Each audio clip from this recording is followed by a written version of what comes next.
Hi Dee. So here in front of you, you have a sample from August Sander.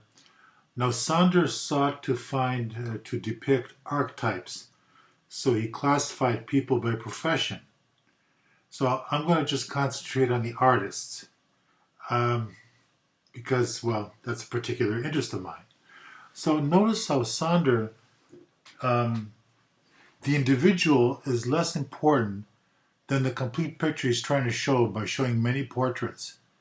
Here we have artist Anton Reiderscheit. He's a painter.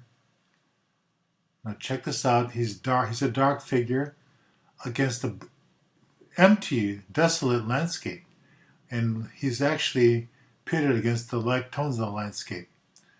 Now we have Yankel Adler, painter. He's also got a plain white background. Expression is very similar to Anton Reiderscheit. This is Jankel Adler. Okay, now we have architect Hans Heinz Lutgen and wife Dora. So the expressions are very similar. There's a common thread in all this. Dark against white, dark against white, dark against white. So he's painting an archetype. Okay, now we have Otto Dix and wife Martha. Very similar. Now, my premise is that Sander may very well have influenced two photographers that formulated the Dusseldorf school called, it's a style called the New German Objectivity. It's post-structural in nature. Let me show you. Oops, let's go. First, let's go here. Okay, now first I'm going to touch on this.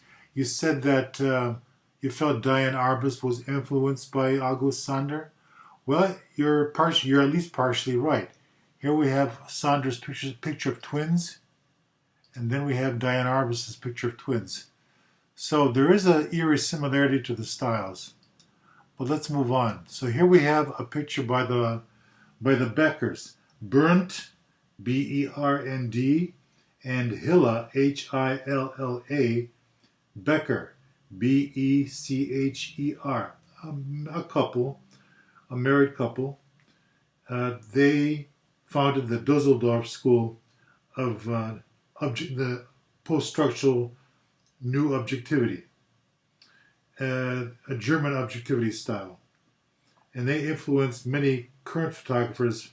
Probably the most prominent among them is Andreas Gursky.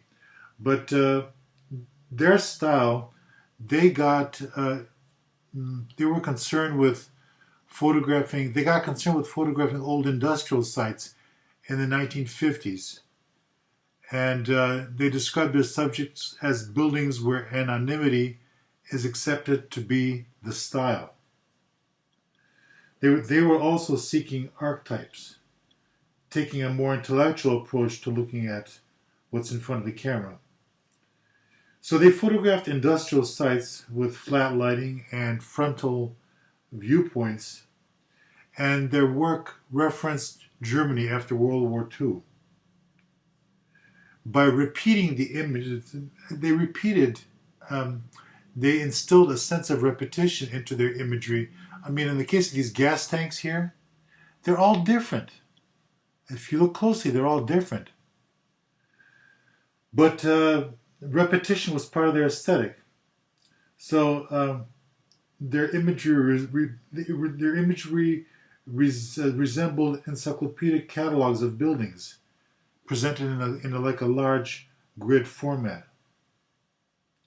So by photographing and presenting similarities and placing less importance on the individual image, the Beckers wanted to show more similarities than differences. And this goes beyond the buildings themselves, pointing to an archetype. They're basically going for archetypes, just like August Sander did. And the same thing is going on here. So, I mean, these are all different structures. but yet they're so similar. So this is an archetype. This was a precursor to postmodernism. Not quite, I mean, this is the 1950s, and a lot of these movements overlap.